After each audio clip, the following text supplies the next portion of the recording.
Hello friends, welcome to my YouTube channel to be an IAS. तो जैसा कि हम लोगों ने जुलाई का करंट अफेयर्स कंप्लीट कर लिया था दो पार्ट में, पार्ट 1 और पार्ट 2। जिसने भी नहीं देखा है वो चैनल पे जाके देखे, लिंक मैं डिस्क्रिप्शन में ऐड कर दे रही हूँ, आप वहां से जाके देख सकते हैं। तो आज से हम स्टार्ट करने वाले हैं अगस्त का यूपी स्पेशल करंट अफेयर्स। ये भी दो पार्ट में होगा क्योंकि अगर एक पार्ट में ही बना देंगे तो बहुत ज्यादा लंबा हो जाएगा। तो एक पार्ट हम आज कंप्लीट करेंगे, एक पार्ट कल कंप्लीट करेंगे। तो चलिए स्टार्ट करते हैं। सबसे पहला है, उत्तर प्रदेश को नेशनल अवार्ड मिला है for e governance in health sector में ऑनलाइन काम करने के लिए, बहुत अच्छे तरह से काम करने के लिए उत्तर प्रदेश को नेशनल अवार्ड मिला है। और किसने दिया है? सेंट्रल गवर्नमेंट ने दिया है। सिल्वर अवार्ड मिला है। किस प्रोजेक्ट के लिए मिला है? तो वो प्रोजेक्ट का नाम है मां न्यू बॉर्न ट्रैकिंग एप्लीकेशन, जो कि है मंत्रा नाम से ये प्रोजेक्ट है। और ये लॉन्च किया गया था डिलीवरी पॉइंट हेल्थ सर्विसेज के लिए, न्यू बॉर्न बेबीज के लिए। और यूपी को इस अवार्ड में क्या मिला है? एक ट्रॉफी मिली है, एक सर्टिफिकेट मिला है और एक सिटी अवार्ड मिला है 5 लाख रुपए का। तो इसमें जो सबसे ज्यादा इंपॉर्टेंट चीज है वो ये याद रखने वाली है कि किस प्रोजेक्ट के लिए यूपी को नेशनल अवार्ड मिला है, सिल्वर अवार्ड मिला है। तो वो है मां न्यू बॉर्न ट्रैकिंग एप्लीकेशन मंत्रा के लिए।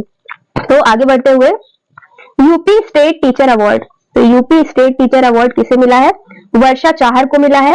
तो वर्षा चाहर ये कहाँ पे पोस्टेड थी? फतेहपुर सीकरी ब्लॉक, जो कि आगरा में है। Move ahead, national teacher award 2023। तो ये वाला जो था ये स्टेट टीचर अवार्ड था, जो स्टेट की तरफ से दिया गया था, लेकिन ये वाला जो है ये नेशनल लेवल का है, तो इसमें कंफ्यूज मत होइएगा। National teacher award 2023, president honoured 50 teachers. यहाँ पे प्रेसिडेंट ने देश भर के 50 टीचर को सम्मानित किया 5 सितंबर, मतलब टीचर्स डे को, दिल्ली में, जिसमें से 3 टीचर हमारे उत्तर प्रदेश से थे। 3 टीचर उत्तर प्रदेश से थे, जिसमें पहला नाम आता है आशिया फारूकी, जो कि फतेहपुर से थी। दूसरा नाम आता है टीचर चंद्र प्रकाश, जो कि बुलंदशहर से है। सुधांशु पांडा तीसरे टीचर, जो कि मेरठ से है। तो ये 3 नाम इंपॉर्टेंट है। नाम तो मोस्टली नहीं पूछेंगे, बट आपको याद रखना पड़ेगा कि कितने टीचर जो है वो उत्तर प्रदेश से थे जिनको नेशनल अवार्ड मिला है। आगे बढ़ते हैं, मिशन शक्ति कैंपेन। मिशन शक्ति कैंपेन जो है बुलंदशहर में चलाया गया। और किस लिए चलाया गया? वुमेन को सेल्फ रिलायंट, मतलब आत्मनिर्भर बनाने के लिए मिशन शक्ति कैंपेन बुलंदशहर में चलाया गया। आगे बढ़ते हैं, मेरी माटी मेरा देश। ये एक कैंपेन है, वो कहाँ पे और किस लिए चलाया गया? 9 अगस्त को काकोरी में, लखनऊ में इसका इनॉग्रेशन किया गया, इसको लॉन्च किया गया कि ब्लॉक लेवल पे, म्यूनिसिपल लेवल पे और विलेज लेवल पे भी हमारे जो फ्रीडम फाइटर्स थे उनको याद करने के लिए ऐसे कुछ प्रोग्राम्स किए जाए, ऐसे कुछ इनिशिएटिव्स लिए जाए, जिससे कि उन्हें लोग भूले ना, अपकमिंग जनरेशन भी फ्रीडम फाइटर्स को याद रखे। उसके लिए ये कैंपेन चलाया गया, मेरी माटी मेरा देश। तो आगे बढ़ते हैं, chief ministers apprenticeship promotion scheme. Apprenticeship को प्रमोट करने के लिए चीफ मिनिस्टर ने एक स्कीम निकाली है। हायर एजुकेशन के लेवल पे ये काम करेगी और इसमें ऑल ग्रेजुएट यूथ, सभी जो ग्रेजुएट स्नातक स्तर के युवा है वो पार्टिसिपेट कर सकते हैं, जिसमें 1000 रुपए स्टाइपेंड का रिएम्बर्समेंट मिलेगा और स्टाइपेंड को भी इसमें कुछ हद तक बढ़ाया जाएगा। आगे बढ़ते हुए, micro entrepreneur accident insurance scheme. ये इंपॉर्टेंट है एंटरप्रेन्योर पॉइंट ऑफ व्यू से। इसको कब लॉन्च किया गया? यूपी में वर्ल्ड एंटरप्रेन्योरशिप डे, जो कि था 21 अगस्त को। ये भी एक याद रखने वाला पॉइंट है। बेनिफिशियल फॉर स्मॉल एंटरप्रेन्योर्स, जैसे कि बड़े बड़े जो उद्यमी होते हैं उनको तो बहुत फायदा मिल जाता है, लेकिन छोटे एंटरप्रेन्योर्स अगर कुछ भी हो गया तो वो कर्जे में डूब जाएंगे, उनका बिजनेस खराब हो जाएगा। तो उनको फायदा देने के लिए ये स्कीम लॉन्च की गई है, जिसमें 5 लाख रुपए का इंश्योरेंस दिया जाएगा, 5 लाख से 90 लाख रुपए का। ये डिपेंड करेगा उनके बिजनेस के स्केल पे कि उनका बिजनेस कितना छोटा था या कितना बड़ा था, उसके अकॉर्डिंग उनको ये इंश्योरेंस का फायदा मिलेगा। आगे बढ़ते हैं, 1 ब्लॉक 1 प्रोडक्ट, जैसे कि आप लोगों ने सुना होगा 1 डिस्ट्रिक्ट 1 प्रोग्राम वाला, तो उसी की तर्ज पे, on the lines of that 1 district 1 product, उसी की तर्ज पे ये वाली स्कीम चलाई गई है, 1 ब्लॉक 1 प्रोडक्ट। यहाँ पे प्राइमरी सेक्टर पे, मतलब बहुत विलेज के लेवल पे या ब्लॉक्स के लेवल पे कुछ ऐसे प्रोडक्ट्स होते हैं जो बहुत ज्यादा फेमस होते हैं, तो उनको बढ़ावा देने के लिए और उनको गुड प्राइस, उनको अच्छा प्राइस मिल सके, वो लोग ऐसे ही वो सारे प्रोडक्ट्स जो होते हैं उनकी कोई वैल्यू नहीं रह जाती है, तो इसलिए ये प्रोग्राम चलाया गया 1 ब्लॉक 1 प्रोडक्ट। और इसको किसके द्वारा लॉन्च किया गया है? ये एग्रीकल्चर डिपार्टमेंट के द्वारा ये स्कीम लॉन्च की गई है। आगे बढ़ते हैं, drug free state strong state. ये एक कैंपेन है जो उत्तर प्रदेश गवर्नमेंट के द्वारा चलाई जा रही है। सीएम योगी ने लॉन्च किया on world youth international youth day. तो वो कब था? 12 अगस्त को था। और इस बार 2023 की यूथ डे की थीम क्या थी? Green skills for youth toward sustainable world. तो ये भी एक याद रखने वाला पॉइंट है कि इस बार जो है यूथ डे की क्या थीम थी? Green skills for youth toward sustainable world. तो इस दिन जो है ये कहा गया कि हम उत्तर प्रदेश को ड्रग फ्री स्टेट बनाएंगे, क्योंकि ऐसा करने पे ही वो एक सशक्त राज्य बन पाएगा। तो आगे बढ़ते, एग्रीकल्चर मैकेनाइजेशन प्लान। इस प्लान के अंतर्गत क्या किया जाएगा, फार्मर्स को डिस्काउंट प्रदान किया जाएगा। आगे बढ़ते हुए, agreement between UP and Mexico. तो उत्तर प्रदेश और मैक्सिको के बीच में कुछ एग्रीमेंट हुई है, तो यानी बात करते हैं मेमोरेंडम ऑफ अंडरस्टैंडिंग साइन किया गया between UP and New Leon of Mexico. तो ये किसके किसके बीच साइन किया गया है, ये भी क्वेश्चन कभी कभी पूछ लेता है।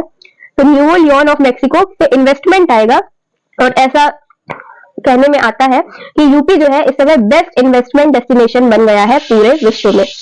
आगे बढ़ते हैं, IESA science MOU with Gujarat and UP. तो IESA क्या है, सबसे पहले तो इसका फुल फॉर्म जान लेते हैं, India electronics and semiconductor association. तो ये बहुत इंपॉर्टेंट है, इसको याद रख लीजिएगा। IESA का फुल फॉर्म है India electronics and semiconductor association. तो उसने MOU साइन किया है गुजरात और यूपी के साथ। तो किस लिए साइन किया है, to support semiconductor ecosystem in India. Semiconductor ecosystem को बढ़ावा देने के लिए ये MOU साइन किया गया है। और सेमीकॉन एक समिट हुई थी, सेमीकॉन इंडिया, उसमें ये MOU साइन किया गया था। तो IESA गुजरात में किसके साथ काम करेगा, इस पे GSEM से, और यूपी में UPLC के साथ मिलकर के इस प्रोजेक्ट पे काम करेगा। आगे बढ़ते हैं, लमही फेस्टिवल। तो लमही जैसा कि आप सभी जानते हैं कि वाराणसी में है, लमही वाराणसी में है।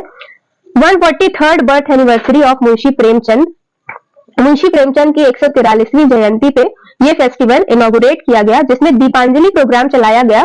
दीपांजलि प्रोग्राम जिसके तहत 5100 लैंप्स जलाए गए, मतलब 5100 लैंप्स जलाए गए।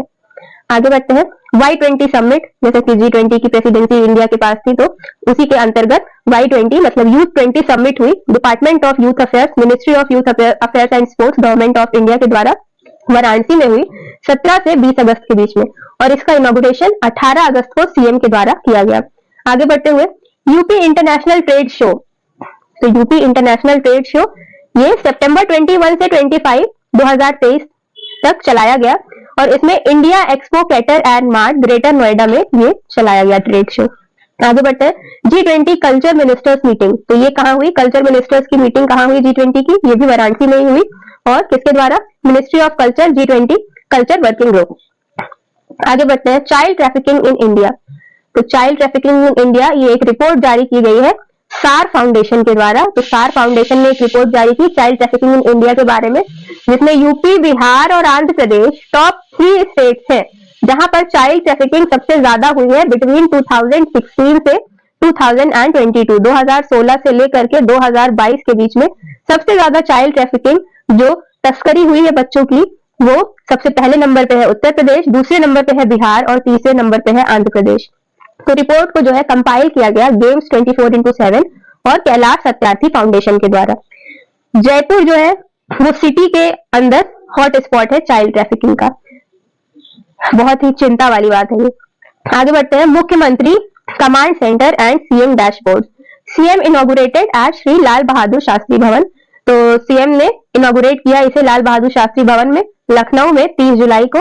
इसका पर्पस क्या था, कैप्चर डाटा, डाटा को स्टोर करना, और speed up efforts started to move the economy of UP. जितने भी कदम उठाए जा रहे हैं उत्तर प्रदेश की अर्थव्यवस्था को बढ़ाने के लिए, उनकी गति को तेज करने के लिए ये डैशबोर्ड लॉन्च किया गया है। आगे बढ़ते हैं, digital corridor of UP assembly. तो उत्तर प्रदेश विधानसभा की डिजिटल कॉरिडोर इनॉग्रेट की गई है CM योगी आदित्यनाथ के द्वारा, और उन्होंने एक बुक भी रिलीज की है 1 year of speaker Satish Mahana in UP assembly. तो ये भी बहुत इंपॉर्टेंट पॉइंट है, और इसके अंतर्गत क्या होगा कि जो नॉर्मल पीपल है, सिटीजन है, उनको यूपी की विधानसभा लेजिस्लेटिव असेंबली में विजिट करने के लिए परमिशन दी जाएगी। आगे बढ़ते हैं, estimated GDP of UP till 2028। 2028 तक उत्तर प्रदेश की GDP क्या एस्टिमेट की गई है कि क्या होगी। तो अकॉर्डिंग टू SBI के कहने के अनुसार महाराष्ट्र जो है वो नंबर 1 बन जाएगा, 647 बिलियन डॉलर्स की इकोनॉमी के हो जाएगी उसकी, और वो कंट्री की इकोनॉमी में कंट्रीब्यूट करेगा 13%, जो कि बराबर होगा a country like Vietnam. Vietnam जैसी एक कंट्री के बराबर उसकी GDP हो जाएगी। यूपी सेकंड नंबर पे आएगा 515 बिलियन डॉलर की इकोनॉमी के साथ, और उसका कंट्री की इकोनॉमी में कंट्रीब्यूशन होगा 10%, और नॉर्वे जैसी कंट्री के इकोनॉमी के बराबर हो जाएगा। 2028 तक कंट्री की इकोनॉमी 5 ट्रिलियन तक बनाने का लक्ष्य निर्धारित किया गया है, तो उसी के अंतर्गत ये उत्तर प्रदेश का भी निर्धारित किया गया है। India smart cities award competition, तो इसमें जो है इंदौर को बेस्ट स्मार्ट सिटी का अवार्ड मिला है, उसके बाद सूरत का नंबर आता है, तीसरे नंबर पे आगरा का नंबर आता है। मध्य प्रदेश टॉप स्टेट है, फिर राजस्थान का नंबर आता है, तीसरे नंबर पे उत्तर प्रदेश का नंबर आता है। कानपुर, आगरा, लखनऊ, वाराणसी रिसीव 10 अवार्ड्स, इनको 10 अवार्ड्स मिले हैं वेरियस कैटेगरीज में, अलग अलग कैटेगरी में कानपुर, आगरा, लखनऊ और वाराणसी को अवार्ड्स दिए गए हैं। वाराणसी ने टॉप किया है among million plus smart city, million plus smart cities के अंतर्गत वाराणसी ने टॉप किया है। आगे बढ़ते हैं, यूपी स्किल क्वेस्ट 2023, तो UP skill development mission and invest UP organize करेगा इसको, इंदिरा गांधी प्रतिष्ठान लखनऊ में, और ये 4 कैटेगरीज में ऑर्गेनाइज किया जाएगा। आगे बढ़ते हैं, स्टेट कैपिटल रीजन, जैसे कि आप सभी जानते हैं कि नेशनल कैपिटल रीजन जो दिल्ली एनसीआर है, उसी की तर्ज पे एससीआर मतलब स्टेट कैपिटल रीजन बनाया जाएगा, जो लखनऊ और उसके सराउंडिंग आसपास के डिस्ट्रिक्ट्स को मिला करके बनाया जाएगा। उसमें एक डॉक्यूमेंट तैयार करना है कि किस तरह से उसको तैयार करेंगे, तो 2047 तक वो डॉक्यूमेंट बनेगा और उसका हेडक्वार्टर जो है वो लखनऊ में रखा जाएगा। तो ये एक बहुत ही नई चीज है जो कि याद रखने वाली है। बीबी कैफे बहुत इंटरेस्टिंग लग रहा है, तो ये अर्बन लाइवलीहुड मिशन ने इस कैंपेन को लॉन्च किया है, जो 17 म्यूनिसिपल कॉर्पोरेशंस में चलाया जाएगा अंडर दीनदयाल उपाध्याय योजना। दीनदयाल उपाध्याय अंत्योदय योजना जो है उसके अंतर्गत बीबी कैफे कैंपेन को चलाया जाएगा, और उसका लक्ष्य क्या है, विमेन सेल्फ हेल्प ग्रुप्स को जो है बढ़ावा देना, उनको आत्मनिर्भर बनाना, और वो ही इन कैफेज को चलाएंगी। वीमेन सेल्फ हेल्प ग्रुप्स ही इन कैफेज को, बीबी कैफेज को चलाएंगी, रन करेंगी। आगे बढ़ते हैं, service medals to 89 policeman. Home ministry ने 89 पुलिस वालों को सर्विस मेडल्स प्रदान किए हैं, जिनमें से 12 को होम मिनिस्ट्री का गैलेंट्री मेडल मिला है, 6 को मेरिटोरियस सर्विस मेडल मिला है, और 71 को प्रेसिडेंट्स पुलिस मेडल मिला है। आगे बढ़ते हैं, sales of 1 district 1 product in 1 year, तो 1 डिस्ट्रिक्ट 1 प्रोडक्ट का जो सेल है एक साल में 2000 करोड़ हो गया है, जो कि 2021 से 22 में 1300 करोड़ था, और 2020 से 21 में 800 करोड़ था। तो ये बढ़ गया है, जो कि बहुत ही अच्छी बात है देश हमारे स्टेट की इकोनॉमी के लिए। आगे बढ़ते हैं, यूपी की असेंबली में 4 बिल्स पास किए गए हैं 10 अगस्त को, यूनानिमसली, मतलब कोई विरोध ही नहीं हुआ उसके अगेंस्ट। तो पहला था criminal law prevention of offences and remission of trials amendment bill 2023, दूसरा था UP goods and services tax amendment bill 2023, तीसरा UP national law university Prayagraj amendment bill 2023, चौथा UP private universities third amendment bill 2023। तो इन चारों bills के लिए हम एक अलग से वीडियो लेकर के आएंगे। अभी हम आगे बढ़ते हैं। शहजादपुर कनैनी विलेज बुलंदशहर, तो ये क्यों न्यूज में था, शहजादपुर कनैनी विलेज बुलंदशहर, इसको ISO मतलब इंटरनेशनल ऑर्गेनाइजेशन ऑफ स्टैंडर्डाइजेशन का सर्टिफिकेट मिला है, जो कि 3 साल के लिए वैलिड रहेगा। ISO का सर्टिफिकेट मिला है शहजादपुर कनैनी गांव बुलंदशहर को। आगे बढ़ते हैं, इंटरनेशनल कॉमनवेल्थ बीच मेंस हैंडबॉल चैंपियनशिप, तो ये मेंस हैंडबॉल चैंपियनशिप सरयू बीच अयोध्या में ऑर्गेनाइज की जाएगी, जिसमें 200 प्लेयर्स फ्रॉम 15 कंट्रीज, 200 प्लेयर्स अलग अलग 15 देशों से आएंगे, जो कि 30 नवंबर से 5 दिसंबर के बीच में ऑर्गेनाइज किया जाएगा। Executive director of handball association of India is Anandeshwar Pandey. तो एक एडिशनल इंफॉर्मेशन ये है कि कौन एग्जीक्यूटिव डायरेक्टर है हैंडबॉल एसोसिएशन ऑफ इंडिया के, तो वो है आनंदेश्वर पांडे।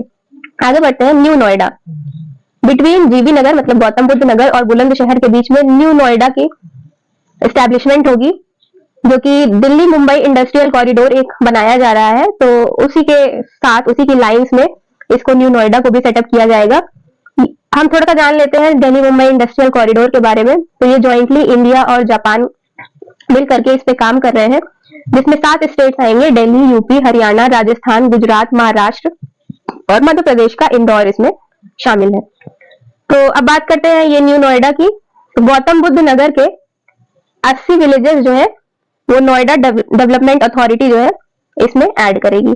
आगे बढ़ते हैं, कुशल खिलाड़ी कोष, ये जो स्कीम है कुशल खिलाड़ी कोष, ये किसने लॉन्च की है, लखनऊ यूनिवर्सिटी ने लॉन्च की है। अपने प्लेयर्स को फाइनेंशियल असिस्टेंस देने के लिए, वित्तीय सहायता प्रदान करने के लिए, जो लखनऊ यूनिवर्सिटी के प्लेयर्स हैं जिन्होंने नेशनल या इंटरनेशनल लेवल पे मेडल्स जीते हैं, तो उनको वित्तीय सहायता प्रदान करने के लिए कुशल खिलाड़ी कोष स्कीम जो है लखनऊ यूनिवर्सिटी ने चलाई है।